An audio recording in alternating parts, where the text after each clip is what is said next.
Skylar, let's get tactical and talk about a subject that I really wanted to get to. The audience is going to love Okay. getting from SDR to AE. Yeah. It's been a while for you because you've risen up the ranks and been on this path for a bit. Yeah. But what were some of the needle movers, maybe in terms of skill set? Because we talked about mindset, but Yeah. maybe skills, your ability to be productive and organize yourself, just factors that helped you move from SDR, rock that role, and get to AE. Yeah. Well, let's go back to managing up, right? Like I remember, being in that office and being a little bit older, but having, sales experience and maybe a little bit more experience in life just because of my age. But I remember just taking AEs out for lunch, and they're like, "Who are you're the new guy? Who are you? You want to buy me lunch, right?" Because there's not a lot of money in an inside office. Like people aren't making, half a million, $1 million. So, that was one way, right? It's just like I treat it the same way as a sales cycle. Like I'm expanding my sphere of influence, or building champions for Skylar, right? Because if I have an AE that I'm crushing leads for, quality leads, I'm connecting with them outside of the day to day.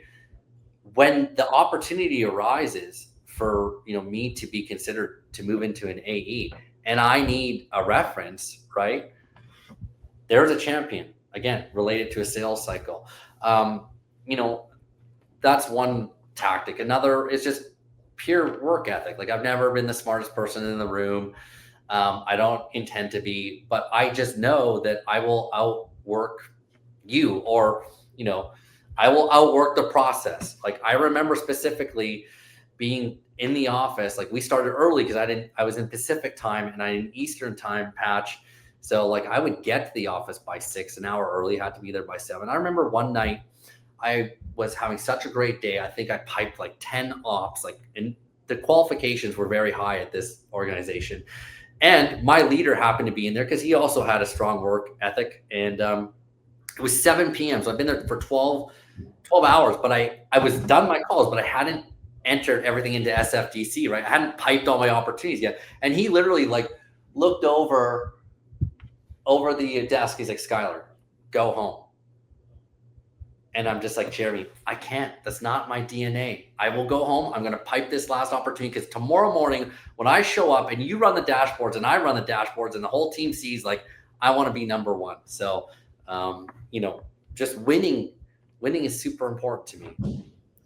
Winning's important and it's a lot of fun, isn't it? And man, you were doing something that I heard someone else who was a SDR trainer at actually the trainer at Oracle, and didn't just train SDRs but account executives, even leaders. And he mentioned feeding the beast, Yeah. which is updating the CRM like Salesforce for your leadership to give them the data to see what you're doing. Because, Skylar, a mistake I made early in my career is I said to myself, I'm just going to do my job and I'm working hard, but I wasn't updating Salesforce accurately. And you probably cringe to hear that, but it was a lesson learned that you need to keep it up to date. And it is almost like a whole nother thing. And it's just a key part of the job. You got to feed the beast. You could do the work and be setting meetings, but you need to, things need to be accurate to roll the data point up to leadership and make them look good. And so anything else you want to add around feeding the beast? Yeah, for sure. A couple of things. First of all, again, going back to like, hey, I had a Sunfire before an S-Class. I was one of the worst offenders as an individual contributor. The reason I got away with it, which leaders hate, is I was super successful. So I was crushing my quota, but my Salesforce was a disaster. So there's a learning curve, and it's part of growth and experience. So don't beat yourself up, but do start getting it right. Like, it's short-term pain for long-term gain. Spend a Saturday if you have to, because you're so busy in the field, right? You got to make sacrifices. Let's not forget that, right? If you have to take a couple hours on your Saturday or Sunday to go do all the admin you need to do to show that you're not just a quota crushing road warrior, but you actually know how to manage a business, that's what we're looking for, right? So another tip in terms of preparing yourself for your next role is keep an ongoing document, however you like to keep yourself organized, of your wins. Like I'm tracking my wins, right? I can reference, it's like my own internal resume that I'm going to present when I'm up to bat for my next role, right? here are all of the things I've done. It's easier to keep it updated along the way than going back and sifting through Salesforce or etc. So that is one tactical tip that I would definitely leave anyone, actually. Tech sales is an amazing career path where you can make as much as doctors and lawyers without having to cut anyone open or work ungodly hours.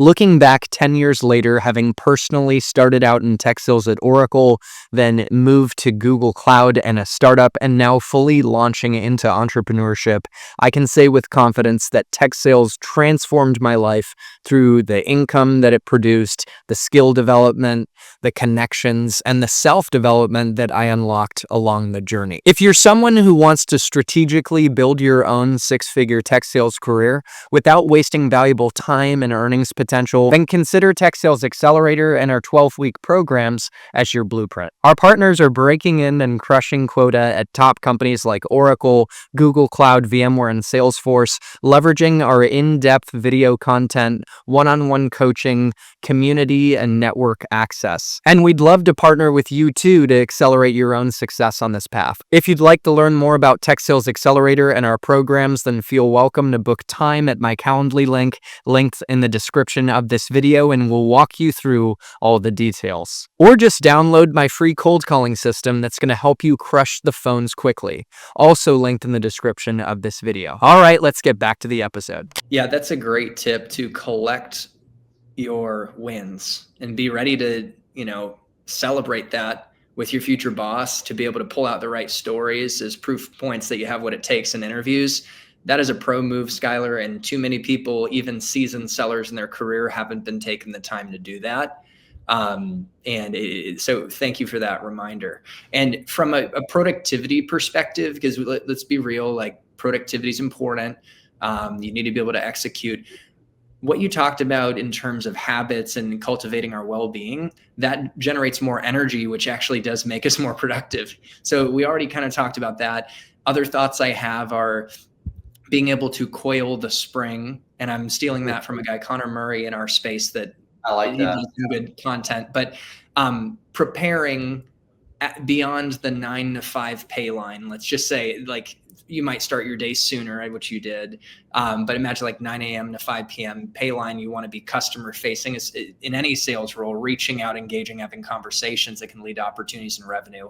But outside of office hours, doing the prep work, like practicing your talk tracks, your cold call script, your objection handling, so that when it's game time, you're not caught practicing on the court, and building out the contact list and having the data to execute. So what I'm saying, Skylar, is that I'm sure you've done this, is you do prep work outside of office hours so you can execute in your call blocks and reach out.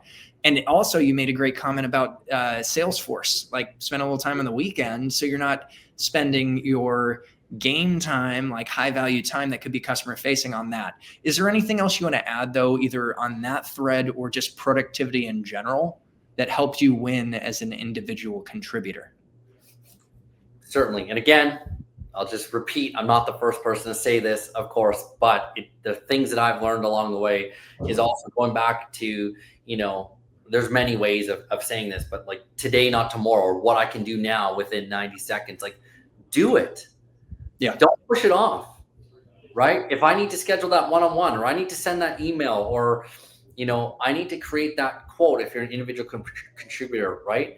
I would say just, say procrastination, updating your Salesforce. Like, it's not the favorite activity. I get it, right? But procrastination is a killer for sure.